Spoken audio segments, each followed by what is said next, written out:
Kami bersyukur kepadamu ya Allah, Tuhan yang begitu mengasihi kami, Tuhan yang senantiasa beranugerah untuk kami. Bahkan di dalam sepanjang kehidupan kami tidak pernah menemukan pribadi yang seperti Engkau. Dan kami bersyukur karena waktu ini Tuhan beri buat kami, Tuhan kasih kesempatan untuk kami duduk diam di kaki-Mu, mendengarkan suara Tuhan, membiarkan hati kami diubah oleh kuasa Roh-Mu yang kudus melalui kebenaran firman Tuhan. Berkatilah waktu ini Tuhan, berkatilah hamba-Mu, agar apa yang kami lakukan pada pagi dan siang ini menjadi sesuatu yang berkenan di hadapan Tuhan. Jadi ibadah yang membawa kami tunduk sepenuhnya untuk menghormati Tuhan. Berbicaralah bagi setiap kami siap untuk mendengarkannya. Di dalam nama Yesus kami berdoa. Amin. Shalom. Shalom. Shalom. Shalom. Senang sekali pada pagi ini kita ketemu lagi ya. Saya ingat-ingat di pesawat.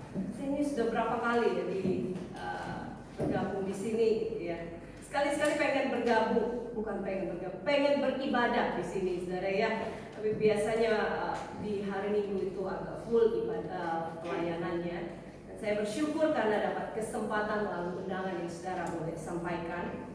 Saudara, satu minggu ini saya berada di Pekanbaru untuk memberikan training kepemimpinan dalam proses penginjilan, karena saya sekarang ini juga selain menjadi dosen di STTBK Balak Selamatan Palu, saya juga dipercayakan untuk menjadi fakulti dosen untuk Hagai Internasional untuk Indonesia, sehingga saya bisa round kemana-mana saudara ya, untuk bagaimana memperlengkapi pemimpin untuk ditransformasi, sehingga pemimpin yang ditransformasi itu bisa mentransformasi bangsa di mana kita ada. Dan Stephen Tong itu adalah salah satu alumni dari Hagai Indonesia. Saudara yang dikasihi Tuhan, saya berpikir tema yang diberikan itu tema yang biasa, sehingga saya tidak meminta tema sebelumnya waktu saya dihubungi, dan waktu saya sudah mau berangkat ya, Ibu Yeli mamanya Tania itu meminta saya untuk mengirimkan surat. Begitu saya buka ini tema mengenang masa-masa indah saya ada di Reform, saudara ya. Dan bersyukur karena saya ada di pesawat bisa merenungkan ini bagian tema, bagaimana refleksi kerohanian saya tentang tema ini, saudara. Dan Tuhan izinkan saya itu harus mengalami proses delay 2 kali ya. Karena di Pekanbaru 2 hari itu ada hujan es, dan saya sudah ada posisinya di dalam pesawat, dan kami tidak bisa berangkat karena jarak pandang itu sangat minimum, di bawah minimum saudara, sehingga harus menunggu itu ada proses 1 jam lebih ya, hampir 1,5 jam, padahal sudah ada di pesawat sampai ada yang mengamuk dan sebagainya. Tapi puji Tuhan melalui perenungan singkat ini saudara, tema ini saya bisa lebih tenang saudara ya, menikmati udara yang panas di pesawat dan menunggu sampai waktu Tuhan bisa saya berangkat dan tiba gitu ya. Lalu kemudian saya berpikir, aduh ini kalau ditunda sehari sebenarnya, karena saya sudah memajukan sehari setelah mengajar, saya bilang saya harus pulang karena ada pelayanan hari Minggu, dan saya pikir semuanya akan berlangsung dengan lancar saudara. Tapi kemudian saya menerima dari info dari Batik bahwa pesawat saya itu maskapai yang saya gunakan itu reschedule gitu ya, diubah jadwalnya. Saya udah wanti-wanti, aduh jangan dirubah, dan dirubah saudara. Dan saya tiba yang harusnya kemarin pagi, saya tiba di siang hari jam 1 ya, sampai di rumah sekitar jam 2. Semua di dalam anugerah dan pengaturan Tuhan. Saudara yang dikasihi Tuhan, mari kita membuka satu bagian firman Tuhan dari Yohanes pasal yang ke-6. Bagian yang pertama, Yohanes pasal yang ke-6 ayat yang ke-40 sampai dengan ayat yang ke-66. Yohanes pasal yang ke-6 ayat 60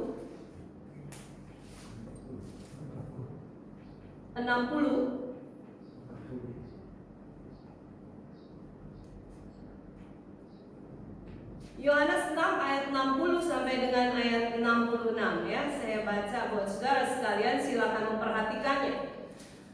Sesudah mendengar semuanya itu, banyak murid-murid Yesus yang berkata, perkataan ini keras, siapakah yang sanggup mendengarkannya? Yesus yang di dalam hatinya tahu bahwa murid-muridnya bersungut-sungut tentang hal itu, berkata kepada mereka, adakah perkataan itu menggoncangkan imanmu? Dan bagaimanakah jika kamu melihat Anak Manusia naik ke tempat di mana ia berada sebelumnya berada? Rohlah yang memberi hidup, daging sama sekali tidak berguna. Perkataan-perkataan yang kukatakan kepadamu adalah roh dan hidup. 64. Tetapi di antaramu ada yang tidak percaya. Sebab Yesus tahu dari semula siapa yang tidak percaya dan siapa yang akan menyerahkan dia. Lalu ia berkata, sebab itu telah kukatakan kepadamu, tidak ada seorang pun, sekali lagi, tidak ada seorang pun yang dapat datang kepadaku kalau Bapa tidak mengaruniakannya kepadanya. Mulai dari waktu itu banyak murid-muridnya mengundurkan diri dan tidak lagi mengikuti dia. Satu bagian lagi saudara, kita baca ayat sebelumnya, ayat yang ke-44 ya. Dengan pasal yang sama, ayat 44. Saya akan membaca buat saudara sekalian. Firman Tuhan berkata demikian. Tidak ada seorang pun yang dapat datang kepadaku jika ia tidak ditarik oleh Bapa yang mengutus aku, dan ia akan kubangkitkan pada akhir zaman. Kata Indonesia yang digunakan di situ, tidak seorang pun yang dapat datang jika tidak ditarik. Saya mau buka satu bagian lagi saudara dari Kisah Para Rasul ayat pasal yang ke-13. Kisah Para Rasul ayat 13 pasal 13 ayat 48b. Ini konteksnya di Antioquia, di Pisidia, waktu Paulus dan rekan-rekan memberitakan Injil Tuhan. Ayat 48. Mendengar itu bergembiralah semua orang yang tidak mengenal Allah, dan mereka memuliakan firman Tuhan. Perhatikan frasa berikutnya.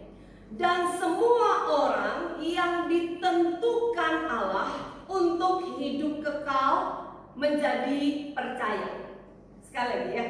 Mendengar itu bergembiralah semua orang yang tidak mengenal Allah, dan mereka memuliakan firman Allah, dan semua orang yang ditentukan Allah untuk hidup yang kekal menjadi percaya.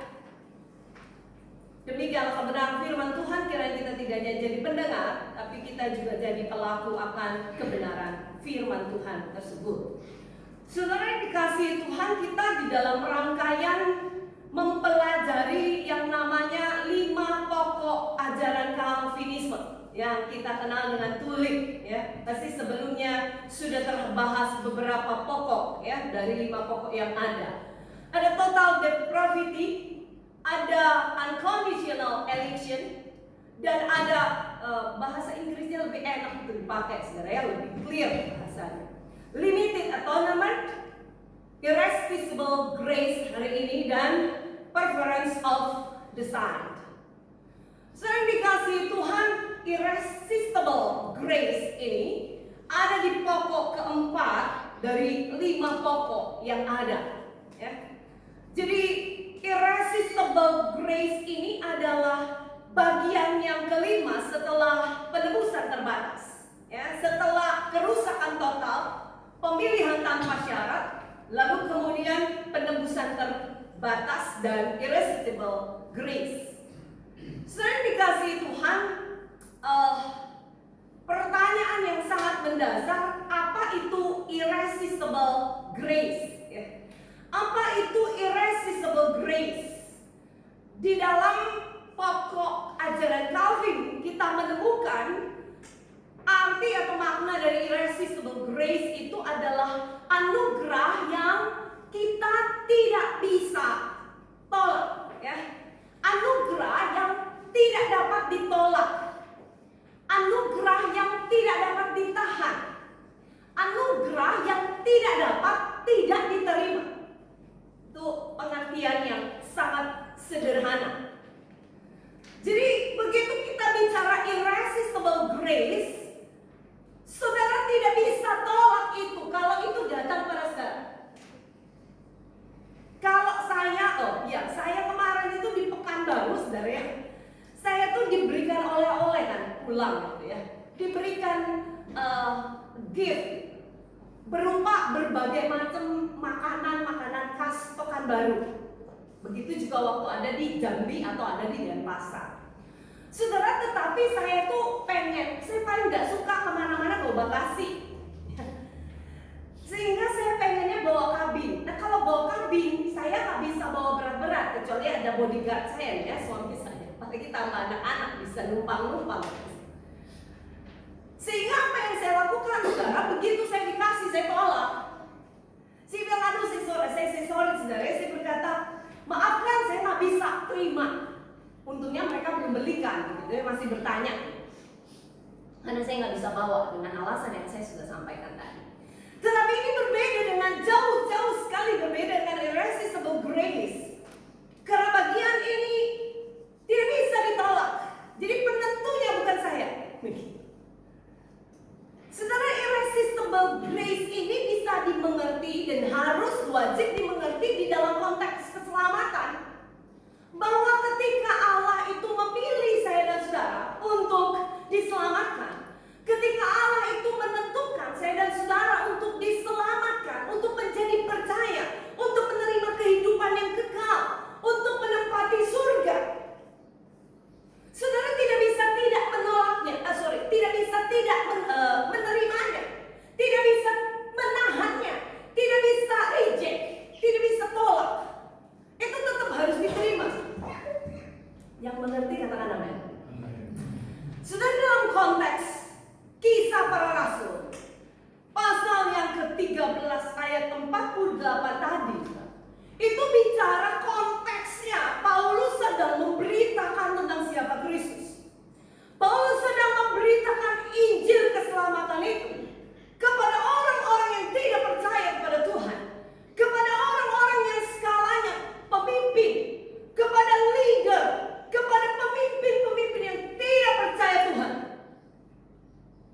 Tetapi ayat yang ke-48 itu adalah sebuah respon yang sudah ditemukan, bahwa dikatakan di sana banyak orang yang tidak percaya, unbeliever.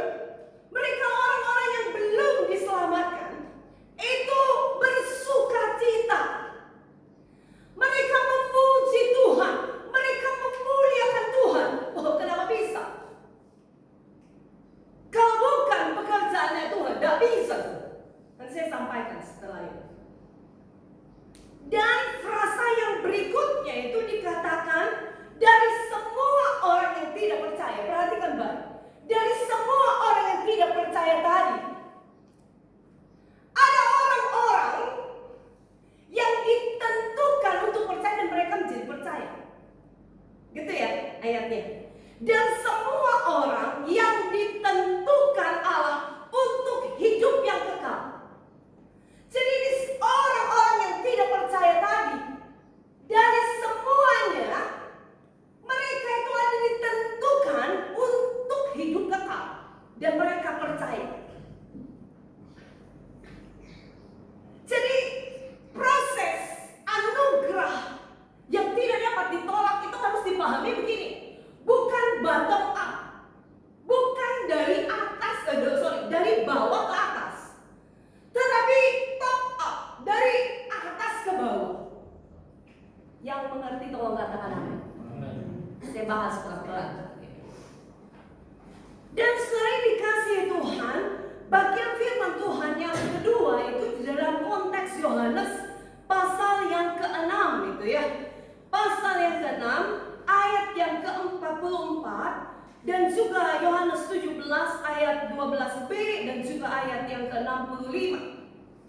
Kalau saudara mau lihat di sana, saudara, Dari bahasa Indonesianya, kalau pakai bahasa yang bahasa asli agak berat saudara ya, itu sudah sangat jelas bahwa jika seseorang tidak ditarik, hanya satu yang menjadi sumber untuk menarik itu saudara ya.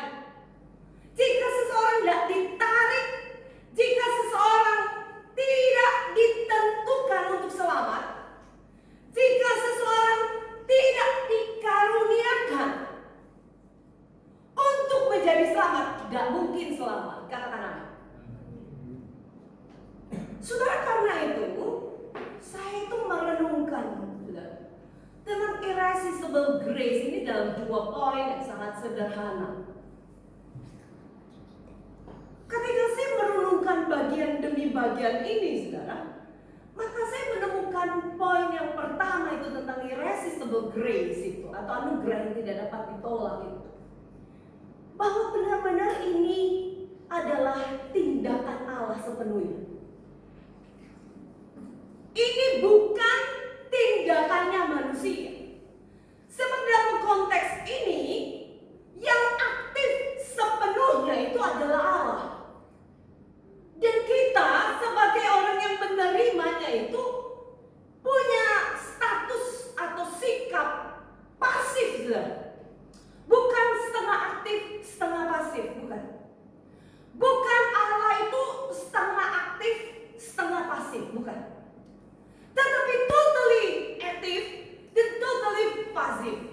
Totally aktif itu ada pada Allah dan totally pasif itu ada pada manusia. Selain dikasih Tuhan, mengapa demikian? Karena saudara, dikatakan Roma 3 ayat 23 itu berkata bahwa semua orang telah berbuat dosa. Betul? Dan 6 ayat 23 itu upah dosa ialah maut. Dan itu jauh-jauh ditarik dari kitab Kejadian pasal yang pertama 15-17. Pasal yang ketiga 1-3. Tuhan sudah ingatkan jauh-jauh hari, setiap orang jangan makan tuh buah. Kalau makan, benar-benar mati. Bukan mudah-mudahan mati, bukan nanti mati. Betul? Dan inilah statusnya saya dan saudara.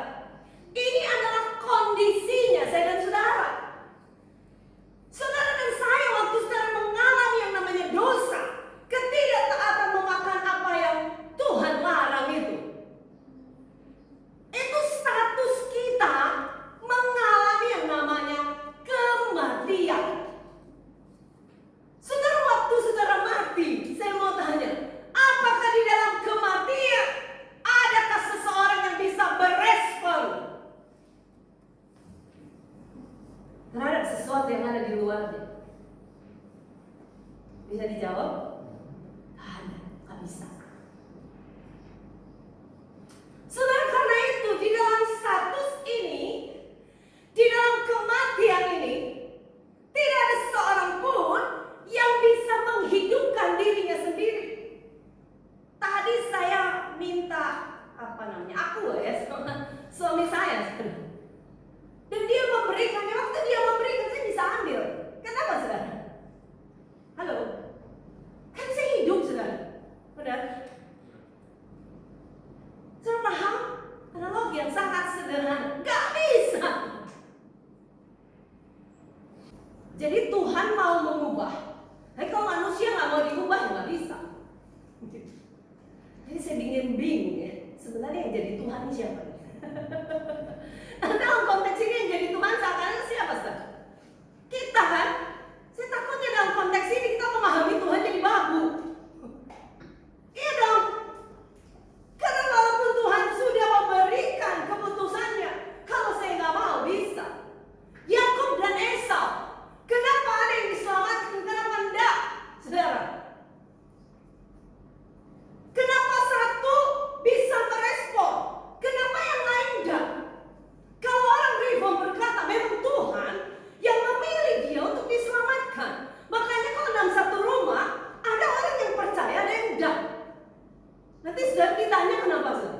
oh iya karena engkau saya nggak mau percaya, karena suami saya nggak mau percaya, gitu ya. Biasanya kan kita bilang begitu ya saudara. Dalam konteks ini hati-hati karena kita menjadi bigat, semi-pelagianisme yang berkata saudara, kenapa Esau itu menjadi orang yang tidak percaya, Yakub menjadi orang yang percaya? Karena memang mereka menentukan, mereka tidak mau percaya. Jadi bukan karena Tuhan, bukan karena Tuhan Esau. Tuhan kasih keselamatan, tetapi tidak semua orang berespon. Tetapi ada orang tertentu, Paulus merespon. Jadi dalam konteks ini orang pelagianisme, semi-pelagianisme berkata Paulus yang mau diselamatkan. Saudara mau jawaban yang sangat sederhana untuk bagian ini. Bagaimana orang mati bisa berespon? Itu aja. Bagaimana orang yang sedang mengalami kematian dan memiliki natur dosa? Sekali lagi, bagaimana di dalam natur dosanya yang dipenuhi dengan kejahatan demi kejahatan, tidak ada kebenaran di dalamnya, tidak ada kebenaran yang membuat dia bisa memilih apa yang baik, apa yang benar, apa yang berkenan di hadapan Tuhan. Bagaimana mungkin dia bisa berespon? Bukankah seluruh keberadaannya itu dikuasai oleh natur dosa dan tidak ada satu tempat pun untuk dia bisa memilih kebenaran? Saudara paham, katakan amin. Karena itu saudara, waktu bicara irresistible grace, setiap orang percaya harus punya konsep back to God, kembali kepada Allah. Kenapa? Karena benar-benar irresistible grace itu adalah apa saudara? Adalah karya Allah sepenuhnya, adalah tindakan Tuhan sepenuhnya. Karena di dalam keberdosaan manusia, dia tahu kebenaran, dia tahu, sudah dia tahu, tetapi dia tidak mampu. Dia tidak punya kemampuan untuk apa? Untuk melakukannya. Karena itu kalau saya concern penginjilan, ya. Kalau saya beritakan Injil, gak kecewa kalau cuma 2 orang, 3 orang yang ada di depan.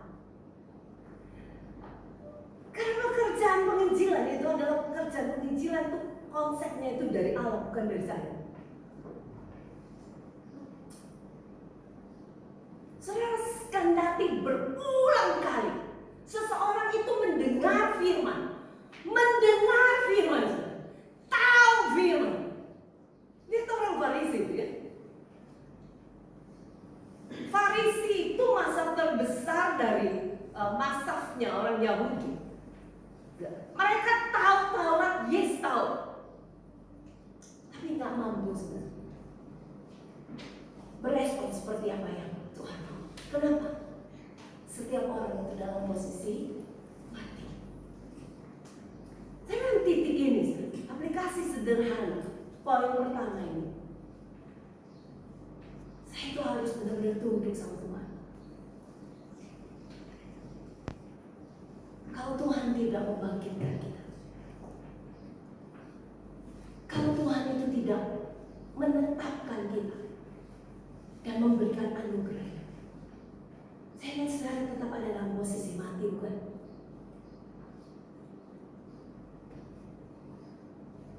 Gak bisa. Bahkan kalaupun manusia diberi kebebasan memilih mau diselamatkan atau tidak, dalam status keberdosaannya, dia pasti memilih untuk tidak diselamatkan.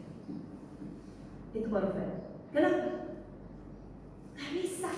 Dari lumpur dosa, benar-benar penuh lumpur, gak bisa memilih sesuatu yang benar.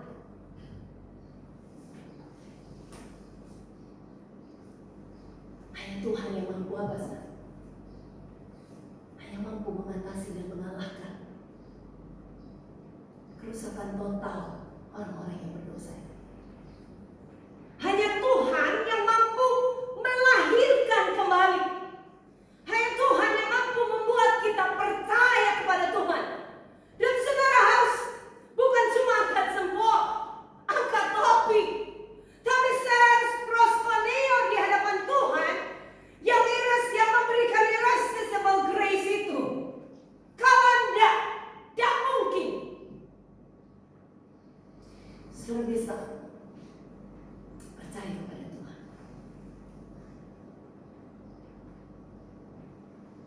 Saya dari keluarga Kristen. Papa saya majelis yang selalu duduk di depan. Mama saya juga aktivis.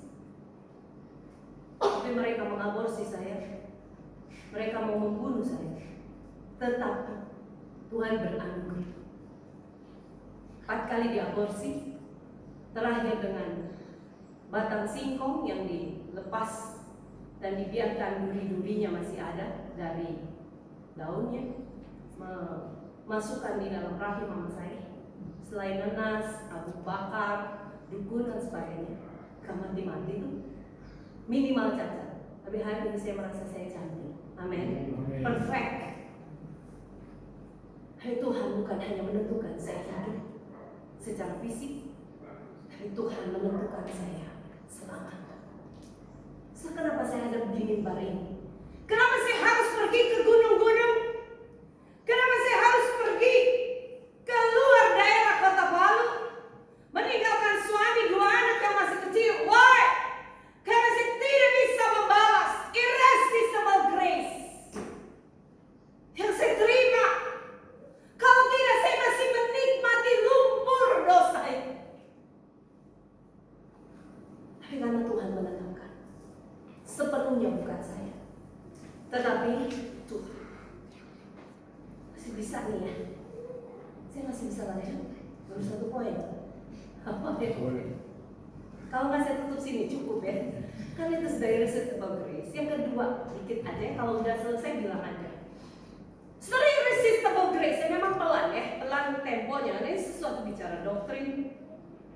Bicara yang kedua itu bicara ini. Kalau demikian, hati-hati dengan konsep apa yang Tuhan berikan itu berupa irresistible, anugerah yang tidak dapat ditolak, itu adalah sesuatu yang dipaksa oleh Tuhan. Jadi sebenarnya saya nggak mau loh Tuhan diselamatkan. Tuhan ini selena-wenang bagi saya. Ini hati-hati nih ya. Kenapa? Kenapa orang Kristen ada di sini? Bahaya kekristenannya. Dipaksa. Tuhan itu selena-wenang karena sebenarnya saya nggak mau melakukan itu, nggak mau terima itu, saya nggak mau berespon itu. Tapi Tuhan paksa-paksa. Ini anak 2 saya, ini saudara. Kadang-kadang memang harus dipaksa kan? Kadang-kadang kita melihat Tuhan ketika menyatakan anugerah yang Dia tentukan untuk manusia itu diselamatkan. Itu dilihat sebagai apa, saudara? Sebagai pemaksaan. Sebenarnya dalam posisi ini ada orang berkata begini, sebenarnya kita ini kayak budaknya Tuhan. Ya, jadi kita kayak robot gitu ya. Tergantung apa yang Tuhan mau, kita jadi gak punya fungsi di dunia ini. Jadi sekalipun, nah ini analogi yang sederhana. Ini biasanya kan kalau anak-anak itu tidak suka mandi ya. Kan mama-mamanya suka paksa dong. Suka seret gitu sampai di kamar mandi. Wah, suami saya ini kalau teriakin anak saya mandi nih ya. Tadi nih jam berapa belum mandi gitu ya. Suami saya teriakin, bukan teriak sampai tetangga dengar. Klavi mandi gitu ya. Klavi bilang, "Tak." Lalu dia tambah lagi intonasi suaranya. Klavi mandi dari mi ke so. Lalu ke ini Pak Kavin yang harus bantu saya ya. Kesi, lalu 2 tinggi, Klavi. Nah itu Klavi di kamar mandi ya. Orang-orang yang berkata bahwa manusia itu sedang dipaksa oleh Tuhan. Tuhan itu sedang apa, saudara? Sedang menarik dengan sesuatu yang dipaksa. Walaupun kita sudah bilang, enggak Tuhan. Kita sudah meronta-ronta untuk berkata, no Tuhan, no, saya gak mau diselamatkan. Tuhan tetap paksa. Itu konsepnya. Ini konsep keliru. Saya jawaban sederhana gitu. Tuhan itu betapa mencintainya manusia, gitu. Dan Dia begitu menghargai kita. Tuhan itu bukan seorang yang memaksa dalam konotasi yang sangat negatif. Jika Tuhan seperti itu, sebenarnya kalau menurut saya, jika Tuhan mau paksa kita, jadi itu urusan Dia, kita miliknya Tuhan. No? Punya usaha ya Pak, jadi owner ya Pak Man ya. Owner itu punya kuasa, saudara. Semua pelayan-pelayan yang kerja, benar ya, Cek? Itu kan ada di bawah kuasa owner. Kalau itu kita terima, tapi kepada Allah, begitu Allah menyatakan irresistible grace, kita bilang Allah itu kejam, Allah itu tukang paksa, gak fair kita itu. Kenapa kita selalu berpikir ini nih, dari bawah ke atas, dari manusia ke atas? Tapi mari balik, mikir dari konsepnya Allah ke bawah. Dari hari ini masih bisa milih ya, mau pakai baju apa gitu, Cek. Tadi saya bilang tadi sama Lause ya, kan ini dikasih sholat nih warnanya ungu, saya pakai baju kuning kayaknya nggak nyambung. Saya bilang ke mereka, harusnya tadi saya milih pakai baju ungu biar apa namanya matching, itu yang milih ya. Sudah dikasih Tuhan, kita masih bisa memilih. Tetapi di dalam bagian yang berbicara tentang kebenaran, Allah menghargai itu. Memilih mau pakai baju apa. Tapi dalam bagian kebenaran, tidak ada satupun pilihan kita yang akan bicara tentang kebenaran. Kita akan memilih ketidakbenaran. Kita akan memilih diperbudak dosa. Kita akan memilih natur dosa dan menikmatinya. Kalau ada buah-buahan yang busuk di dalam natur keberdosaan kita, kita akan makan buah yang busuk. Kita akan mandi lumpur dosa. Dikasih air bersih, kita nggak mau, kita di sini. Karena kita udah ada di dalam jebakan, di dalam kungkungan. Tidak ada seorang pun yang bisa keluar, saudara. Saudara bayangkan, kalau tidak ada irresistible grace, kita tetap ada di dalam posisi ini. Pertanyaannya, siapa yang bisa mengubah kondisi ini? Jika Allah tidak menarik, jika Allah tidak menentukan, jika tidak mengaruniakan, jika tidak menganugerahkan, menarik tangan saudara keluar dan mengubah saudara, tidak mungkin seorang bisa mengasihi Tuhan. Amin. Tidak mungkin seorang bisa percaya.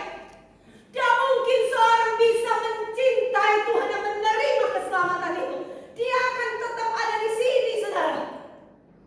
Jadi waktu Allah itu menarik, perhatikan dengan baik. Allah menarik keluar dari kematian, bukan dipaksa, tetapi itu anugerah. Tidak ada seorang pun yang layak diselamatkan. Katakan amin. Karena kita ada di lumpur dosa, kita makan itu buah. Saudara, saya suka disiplin anak-anak saya. Kalau mereka melakukan kesalahan, saya disiplin dalam taraf tertentu, dalam level tertentu. Tapi setelah disiplin itu hati saya dipenuhi dengan kasih Tuhan. Saya panggil mereka dan saya peluk. Sometimes saya berkata, I'm sorry. I say sorry, Fluffy. I must give you discipline.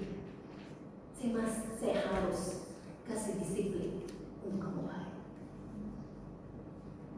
Apakah saya sedang memaksa dia untuk berubah? Mungkin ada maksudnya, tetapi tidak dengan Allah. Tidak dengan Allah. Karena itu bukan paksaan sekali lagi. Itu anugerah. Buka mata besar-besar dan anugerah. Allah tidak pernah memaksa, karena Allah menghargai kita. Allah tidak pernah memaksa Paulus untuk percaya. Itu anugerah. Allah tidak pernah memaksa Nikodemus untuk dilahirbarukan kembali. Tetapi itu anugerah.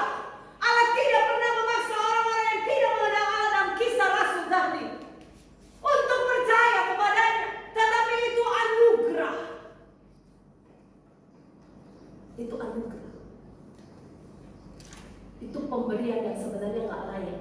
Gak layak dikasih sama kamu. Gak layak diberikan kepadamu. Saudara setiap kali saudara undang pembicara, saudara kasih gift kan? Benar ya? Itu dia layak terima karena dia melakukan sesuatu, betul? Benar ya? Oke. Tapi keselamatan tunda. Justru kita tidak pernah bisa melakukan sesuatu sehingga Allah beri secara cuma-cuma.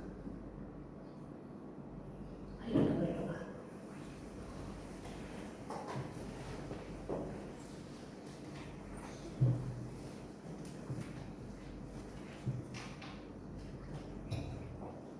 Anugerah yang tidak dapat ditolak itu bukti cinta terbesar Tuhan. Itu bukti kasih terbesar yang Tuhan berikan bagi saya sekarang. Dia sediakan secara cuma-cuma. Mau tahu kebaikan Tuhan yang terbesar adalah saat Dia memberikan irresistible grace buat setiap kita yang mengalami total depravity. Tuhan, di minggu Prapaskah ini, bahwa kami lagi-lagi merenungkan akan kasih Tuhan. Kasih Tuhan yang besar, yang tidak pernah terbayarkan oleh Allah. Engkau mau mengeluarkan kami dari lumpur dosa, menghidupkan kami dari kematian karena dosa. Dan kami bersyukur karena Engkau memilih kami untuk diselamatkan. Engkau memilih kami untuk tidak dibinasakan. Terima kasih Tuhan. Apapun yang kami alami dalam hidup ini, persoalan demi persoalan yang ada, bahwa kami untuk fokus kepada irresistible grace yang boleh kami alami, agar kami tidak gampang menyerah terhadap setiap persoalan hidup, karena kami tahu ada anugerah yang lebih besar, terbesar, yaitu anugerah dipilih untuk diselamatkan. Bahwa kami Tuhan untuk menggunakan seluruh waktu kami untuk menyampaikan kabar baik, Injil keselamatan itu, agar banyak orang mendengar dan Engkau bekerja menyatakan keselamatan itu. Teguhkan firman dalam nama Yesus kami berdoa.